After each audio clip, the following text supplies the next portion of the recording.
Let's take a look at an example of a non-homogeneous linear Cauchy Euler differential equation. And this is the differential equation that we were working on the other day.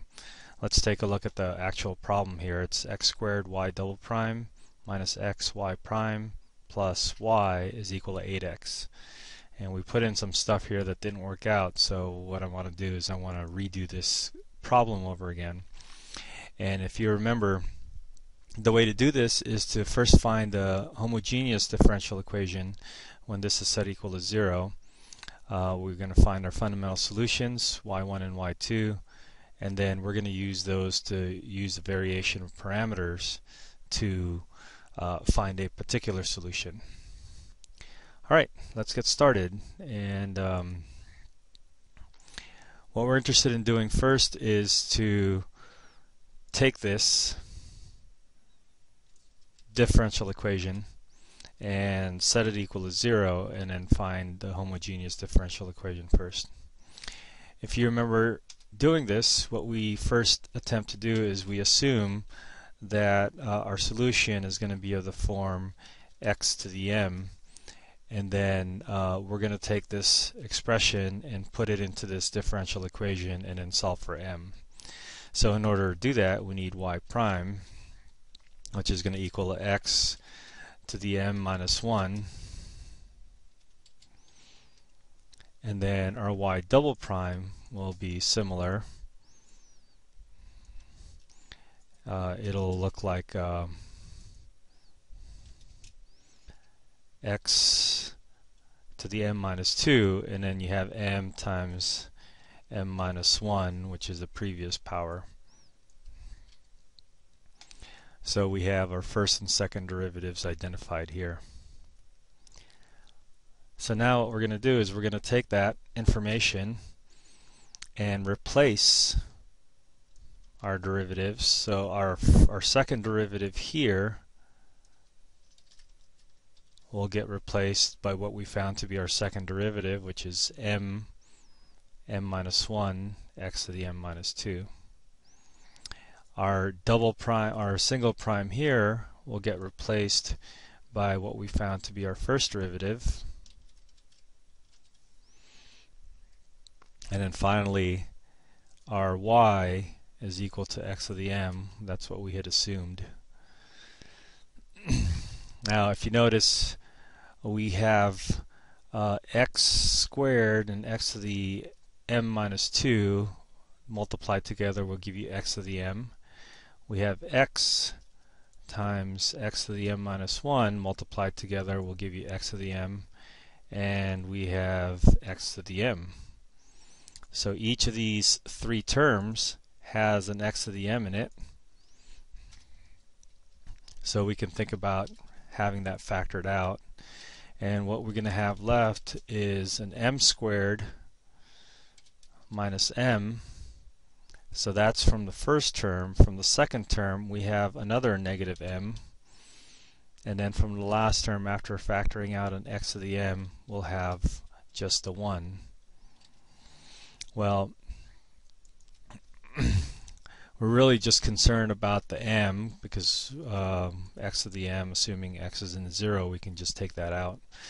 And so we have this thing equal to 0. And we know that negative m minus m is going to be negative 2m, and that's going to give us our solution. If we factor that out, we're going to get m minus 1 quantity squared equals 0, and that's going to give us an m equals 1. And this has multiplicity of 2, so we have repeated roots. So what's our solution going to look like? Our solution is going to look like we have two solutions out of this. Our first possibility is x to the m power, and m is equal to 1. And remember, when you have a repeated root, our second solution for the Cauchy Euler differential equation is going to be x, and then we need to multiply that by an ln of x. So here are our two solutions, and then we can write our solution for the homogeneous portion as y sub c, and that's equal to c1 times x plus c2 times our second solution x ln x. Okay. So that is the first part, and that one went pretty smoothly in class when we were working on it. Now the second part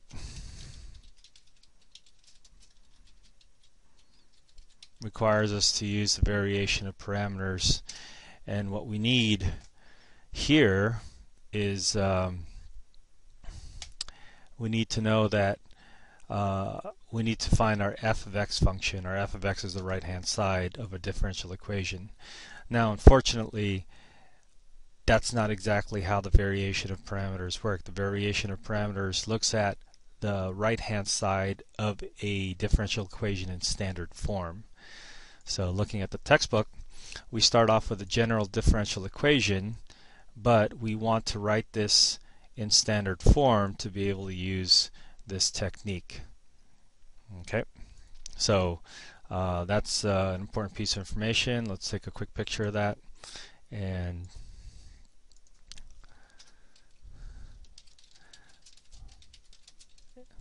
we'll say we need to write the DE in standard form in order to identify your f of x.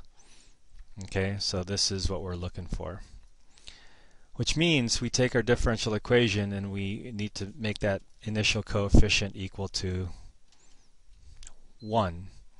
So what does that mean? That means I have to divide out by an x squared. So let's do that. Let's divide out by an x squared. So this divided by x squared is going to give us 1. Oh, let's just do it here.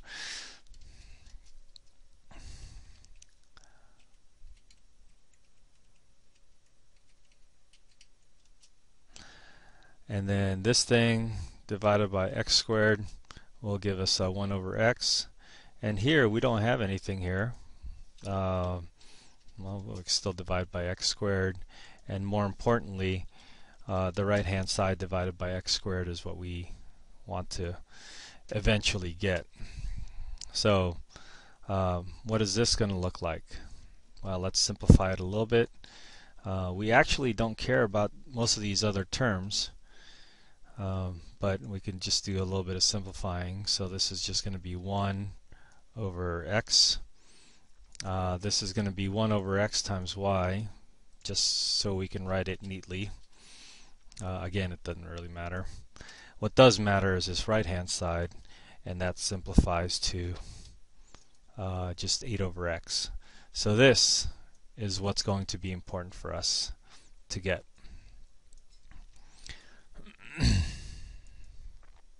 This is our f of x.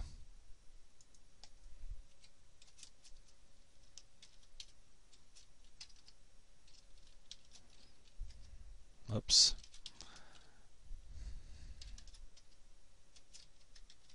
There you go. Alright, so now that we have our f of x identified, we will go on to the variation of parameters. So what do we need for the variation of parameters? We first need our Wronskian, and our Wronskian is going to be a determinant of a 2 by 2 matrix. And since we are dealing with second order differential equation here, we're just looking at a 2 by 2 matrix. And the thing that goes into the 2 by 2 matrix, at least for the first row, are going to be the functions that we got as our fundamental solution. And for the second row, we need to take the derivative of each of them. Derivative of x is just 1. A derivative of x ln x is going to be ln x plus x times 1 over x, which is going to give us 1.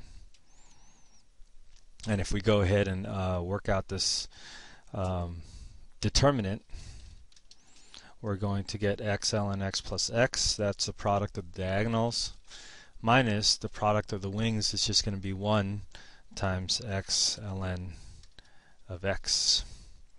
And then we'll see that the x ln x's will cancel, and that will leave us with just x. Alright, so now that we know the Wronskian, what we're going to do is you're going to find the modified Wronskians and then obtain our u1 and u2 functions. So let's set up another couple of tables here. On one side we will work out the Wronskian, first modified Wronskian, to help us find u1. And remember how we modify it. We replace the first column with 0 and f of x. And now again, f of x is 8 over x, not 8 times x as in the original differential equation. We had to rewrite our differential equation in standard form to get 8 over x. Okay, so let's do the determinant of this. We have 0 minus, and we have 8 over x times x ln x. So that's just 8 times ln of x, because the x's will cancel. Okay, so that's good. This will help us find our u1.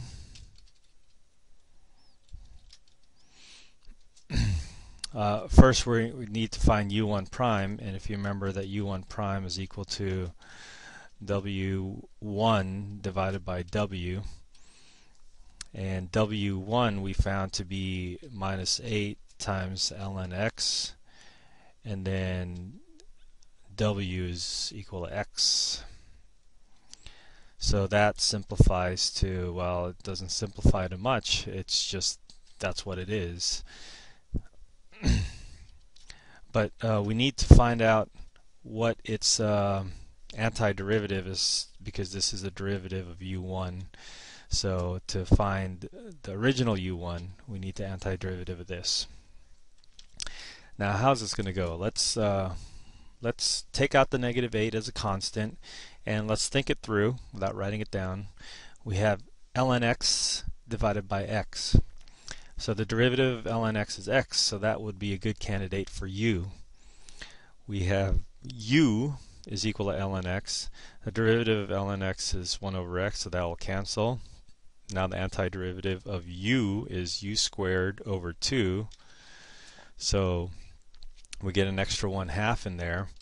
And then u is equal to ln x. So we're going to take our ln x, and then we're going to square that.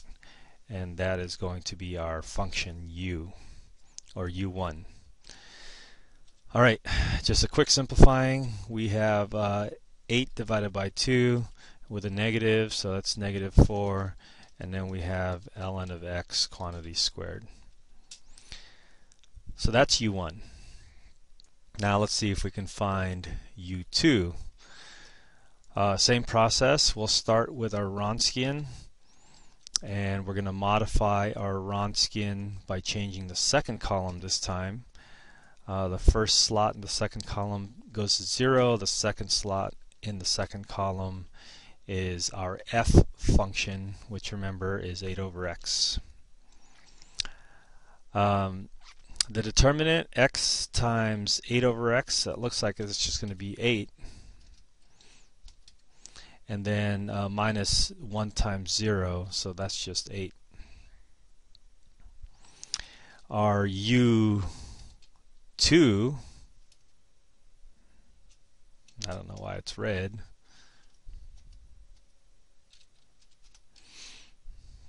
So our u2 prime is going to equal to, just like before, w2 divided by w, and w2 was 8 and w was x, so that's just 8 over x. That should be an easy integral to get. You got u2 is going to equal to, the antiderivative is 8 times the antiderivative 1 over x is ln x. And so that's our u2. Alright, So what we want to do is just multiply each of these by our y1 and y2. So to get our particular solution, y sub p, that's going to equal to our, well, let me just copy this, and we know it's exactly the same as this, except we're going to replace the c1 and c2 with these functions. So we got a negative 4, whoops,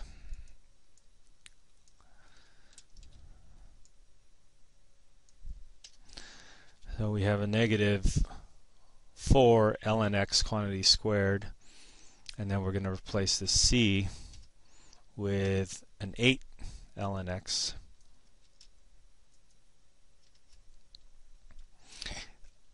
And these are this is our particular solution. Now I suppose this could be simplified a little bit. We have a 4 negative ln x squared times x, and then we have an ln x ln x, that's ln x squared with an x in there. So we essentially have 4 minus 8. So it'll be 4 times x ln x. So that's our yp. And so we are basically done here. And we just need to write our general solution. Our general solution will consist of this.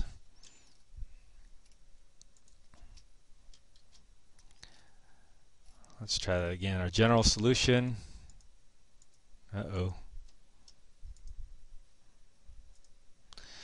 general solution will consist of this, and then plus our particular solution, what we found that to be, oh, we forgot to square this. Let's not forget that. Let's square that. Okay, so that's what we tack on at the end as a particular solution. Okay, so that looks like it should be our answer. Let's actually put it into our homework problem and see if we get it right. So we have C1 times x, and we have a C2 times x ln x, and then we added a 4 times x times ln of x squared. Okay, let's see. And yes, it does look like it works out. So just a quick rundown again. We start off with our differential equation. We find the solution to the homogeneous differential equation. We got our fundamental solutions along the way. Variation of parameters. A key is to divide out by this first term, and so divide it out by x squared so that we have this in standard form. The coefficient of the double prime is 1. So that is how we're going to get our f of x. We find our Wronskian. We found our Wronskian to be x. We find two modified Wronskians. One, we replace the first column by 0 and f of x, and that helps us find our u1 prime, and then that leads us to our u1.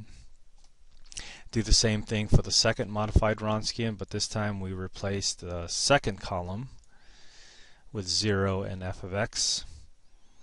We get u2 prime, integrate to get u2, and then we put them as coefficients of our y1 and our y2 fundamental solutions, and in this case we got it to simplify. Once it's figured out and done, our general solution is going to be our solution for the homogeneous differential equation plus the particular solution that we just got. And so string that all together, that is the solution to our differential equation. Okay, so I hope this helps, and I hope that clears everything up. Good luck with your homework.